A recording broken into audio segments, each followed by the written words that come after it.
Salut à tous, on se retrouve aujourd'hui pour parler du Paris Saint-Germain ce lundi 4 mars. On commence tout d'abord avec le classement de la Ligue 1 mis à jour après tous les matchs joués sur cette 24e journée du championnat français. Donc le PSG bien sûr toujours en tête, mais l'équipe de Brest qui s'est imposée 1-0 contre l'équipe du Havre ce week-end. Donc Brest revient à 9 points du PSG, il reste plus que 10 matchs. On a la 24e journée, il y en a 34 de journées du côté de la Ligue 1. Donc voilà, le PSG a quand même toujours pas mal de points d'avance sur son dauphin. Donc voilà, concernant bien sûr ce classement et concernant le classement des meilleurs buteurs de Ligue 1, ça bouge pas pour Kylian Mbappé qui est toujours en tête.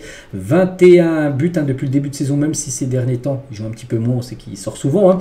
Et ben il est toujours en tête bien sûr, il est très bien parti pour remporter ce prix encore du meilleur buteur à la fin de la saison. Concernant les prochaines rencontres, donc le match contre Monaco, bien sûr on a parlé samedi, au lendemain du match, on a fait le débrief de ce match. Donc là maintenant le match qu'on va beaucoup parler, c'est ce match les gars, demain contre la Real Sociedad.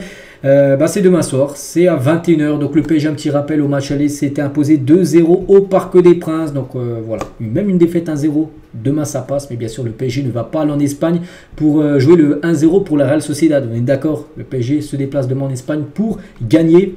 Et voilà, et surtout pas avoir de mauvaises surprises, parce qu'on sait dans le passé que le PSG des fois fait des bons matchs aller, puis les matchs retour à l'extérieur, il y a eu des flops. Donc voilà, croise les doigts que ça passe pas ce qui va se passer demain bien évidemment.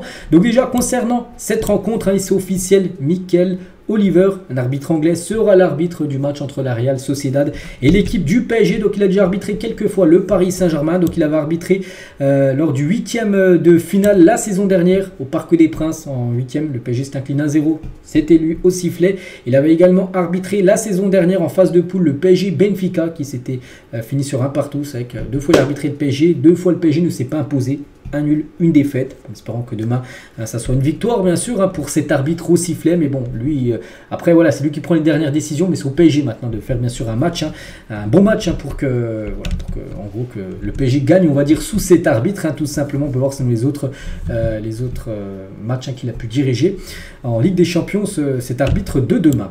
Et concernant l'adversaire, bien évidemment c'est l'équipe de la Real Sociedad. Donc ils ont joué ce week-end, c'était samedi du côté de Séville, ils ont de nouveau perdu, ils ont perdu 3-2, une défaite avant le retour. C'est que c'est une équipe actuellement en grande difficulté, l'équipe de la Real Sociedad.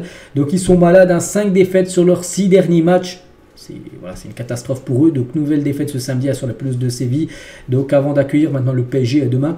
Bon, toutefois, mobilisation totale prévue ce mardi à Anoeta, donc leur stade à domicile, pour tenter l'exploit face à Paris. Le stade aurait pu être rempli 3 fois au vu de l'engouement autour de la rencontre, parce qu'il y a beaucoup de supporters qui veulent une place tout simplement pour aller suivre ce match contre le Paris Saint-Germain. Ils auraient pu remplir 3 stades. Voilà, mais voilà, il y aura seulement un stade bien sûr. Et voilà, il y a un énorme engouement. Le match sera bien sûr à guichet fermé.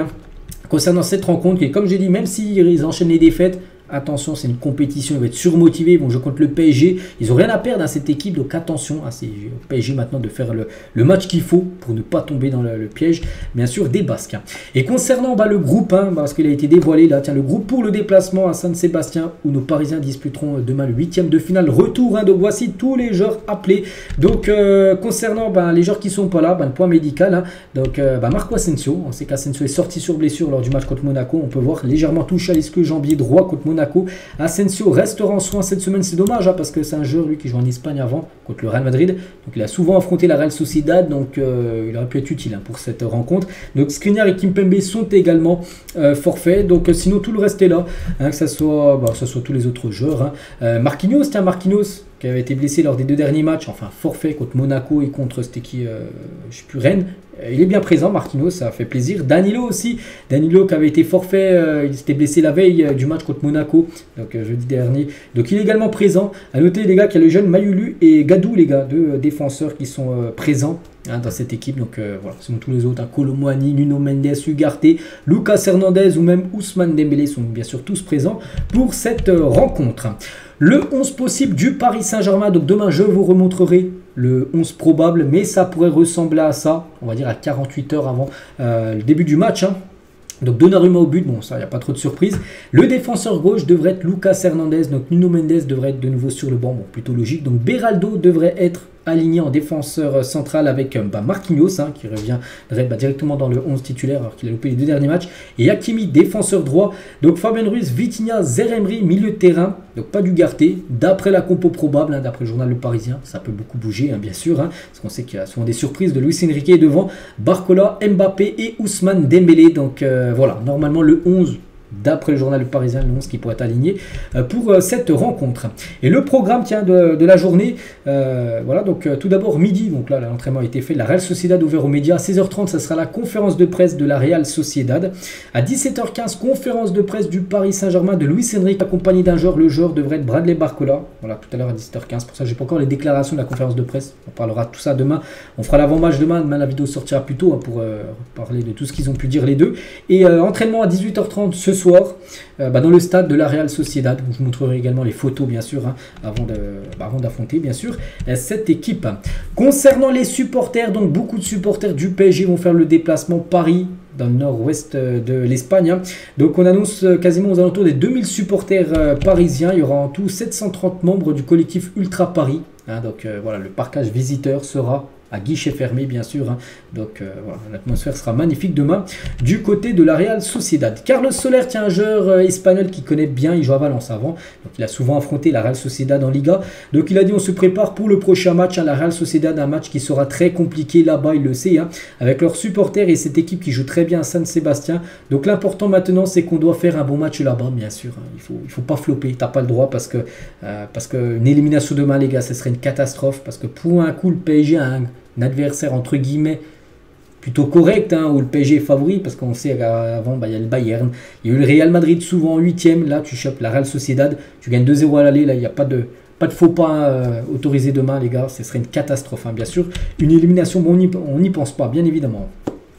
L'entourage de Canguigny au journal L'Équipe, donc dans sa manière de vivre, si on vous dit qu'il est espagnol, vous pouvez le croire sans problème. Ici, il parle espagnol et naturellement proche des hispanophone et une culture football très espagnole parce qu'avant il jouait du côté de Majorque, donc lui aussi connaît cet adversaire demain, cette équipe de la Real Sociedad qu'il a souvent affronté dans le passé, bien sûr Canguilly, toujours avec son entourage, que ce soit sa deuxième maison, oui, que ce soit devenu son pays, non, il est à 100% coréen, très attaché à la Corée du Sud, il n'a pas par exemple jamais été questionné pour lui de jouer pour l'Espagne, bien sûr, et toujours avec son entourage, donc c'est un choix fort, mais il était déjà starifié depuis tout petit. Faire venir un joueur de 10 ans n'est pas facile parce que c'est vrai qu'il est venu à 10 ans en Europe. Il a quitté la cour à 10 ans pour venir en Europe, c'est plutôt rare. Voilà, ça a été un changement radical pour lui, on peut dire, dans sa vie. La seule solution, c'était que toute la famille déménage pour qu'il puisse réaliser son rêve et toute sa famille l'a suivi en Espagne à Majorque. Puis après, il a su monter les étapes et maintenant il joue bien sûr du côté du Paris Saint-Germain. La décision de Kylian Mbappé, les gars, de partir est difficile à avaler du côté du PSG, donc d'après l'équipe. Donc la pilule est d'autant plus difficile à avaler pour Nasser, le président, qui lui a accordé tout ce qu'il souhaitait, bien sûr. On ne dit pas non à Nasser ou au Qatar. Le refus d'Mbappé est vécu comme un affront, une trahison. Voilà, donc voilà ce qu'on pense, bien sûr, maintenant du départ. Maintenant, c'est sûr, maintenant, c'est plus une surprise, maintenant, c'est officiel. Le départ de Mbappé en fin de saison. Et dans l'entourage d'Mbappé, on expliquait que tout est rentré dans l'ordre, que les différentes parties ont mis les points sur les i et qu'ils sont prêts à avancer ensemble parce qu'il y a une réunion entre Kylian Mbappé et Luis Enrique pour parler, en gros, parce qu'Mbappé, on sait qu'il était souvent sur le banc là, ces derniers matchs. Il ne comprenait pas. Donc, il y a une réunion. Et voilà, donc voilà, tout est rentré dans l'ordre. D'après le journal Le Parisien. Donc voilà, Luis Enrique est en train d'installer un fonctionnement d'équipe. Et tiens, regardez ce sondage du meilleur du PSG, parce que tiens, c'était France Bleu Paris qui disait le 2 mars, là, tiens, c'était avant-hier. Les fans du PSG s'enflamment et se déchirent sur le cas Kylian Mbappé. Il y en a qui sont plutôt comprennent Luis Enrique, il y en a qui ne comprennent pas. Mais le meilleur du PSG, il a fait un sondage. Est-ce que vous comprenez, en gros, comprenez-vous la volonté de Luis Enrique de préparer l'avenir sans Kylian Mbappé, qu'Mbappé soit plus souvent sur le banc? Est-ce que vous comprenez, Enrique ou pas? 86% comprennent en gros Luis Enrique en gros que Kylian Mbappé joue un peu moins parce que le PSG prépare bien sûr la saison prochaine. Donc voilà, beaucoup de supporters bien sûr soutiennent Luis Enrique dans son choix de faire sortir souvent Kylian. Donc demain normalement Mbappé, les gars, il jouera tout le match s'il n'y a pas de blessure. C'est un match hyper important, Ligue des Champions, donc normalement demain il devrait faire le match entier. Et toujours tiens avec Kylian, regardez cette banderole, le bloc par ici. Un groupe de supporters du PSG déploie une banderole exprimant la volonté de voir Kylian Mbappé partir du club parisien KM. Donc Kylian Mbappé vivement le 30-06, donc le 30 juin. Bon, le 30 juin, c'est la fin de contrat de Kylian Mbappé. Donc pas tous les supporters, hein, bien sûr, il y en a qui aimeraient bien sûr qu'il reste, mais il y en a voilà, qui sont plutôt impatients de voir que Kylian Mbappé quitte cette équipe du PSG. Toute autre chose, on va parler peut-être du remplaçant de Kylian Mbappé, Léao, parce qu'il y a souvent des rumeurs hein, concernant ce joueur. Il était ce week-end, là, hier et avant-hier, il était du côté de Paris. Hein, voilà, parce qu'il a joué, je crois, c'était vendredi soir avec l'AC Milan contre Lazio. Et voilà, donc samedi et dimanche, il a le jour de repos, donc il était à Paris. Peut-être, pas pour signer au PSG, mais il est venu visiter, bien sûr, la magnifique ville. Le match de Donnarumma face à l'AS Monaco. Il a fait un énorme match de Donnarumma. On espère qu'il refasse le même genre de match demain parce que demain il aura du taf. Hein, bien sûr, on sait que le PSG, voilà, défensivement, concède quand même beaucoup d'occasions. Hein, la preuve encore du côté de Monaco. 6 ballons sauvés, hein, 1,61 buts évités, 5 arrêts dans la surface, dont 3 très décisifs. Hein, 25 passes réussies sur 29 tentées, pas mal pour un gardien de but. Hein, 2 très bonnes lectures de la profondeur et 15e clean sheet de la saison. Donc c'est incontestablement le meilleur gardien du monde à l'heure actuelle, certainement. C'est vrai qu'actuellement, là, quand on parle à l'heure actuelle, hein, c'est peut-être sur les derniers mois, c'est que c'est peut-être le meilleur gardien actuellement au monde. Maintenant, il faut le confirmer en Ligue des Champions parce qu'on sait que des fois, il a déçu. Bon, il déçu, hein, surtout. On va revenir le match contre le Real en 8e de finale retour. Tiens, c'était il y a 2 ans. C'est ce qui s'est passé. Demain, c'est un 8e de finale retour, également en Espagne, pour faire la même chose, hein, bien sûr, pour Donnarumma. Et à la fin du match contre Monaco, il a fait plaisir. Il a envoyé son maillot, tiens, jeune supporter. Les 3 dernières titularisations de Manuel Ugarte ont été des réussites. Hein. Nous retrouvons petit à petit le joueur du début de la saison, impactant au milieu de terrain et très agressif à la récupération. C'est un joueur qui mérite sa place titulaire mardi en Ligue des Champions. Peut-être, hein, je vais montrer la compo probable tout à l'heure, mais il n'y avait pas lui. Hein. Il y a plutôt Fabien Ruiz, Vitinha et Zeremri. On verra. Après, il peut être titulaire. C'est vrai que lors des 3 derniers matchs, il était plutôt bon. Ugarte, donc on verra si demain Luis Enrique le mettra dans le 11. Warren Zaïre-Emery, Ethan Mbappé, Seny Mayulu sont au campus PSG hier, hein, parce qu'il y a un match défi hier, hein, c'était première division féminine, et les Parisiennes ont gagné 4-0 contre le Havre. On les félicite bien sûr, hein, les joueuses du PSG, il y avait quelques joueurs du PSG masculin qui étaient présents pour suivre cette rencontre.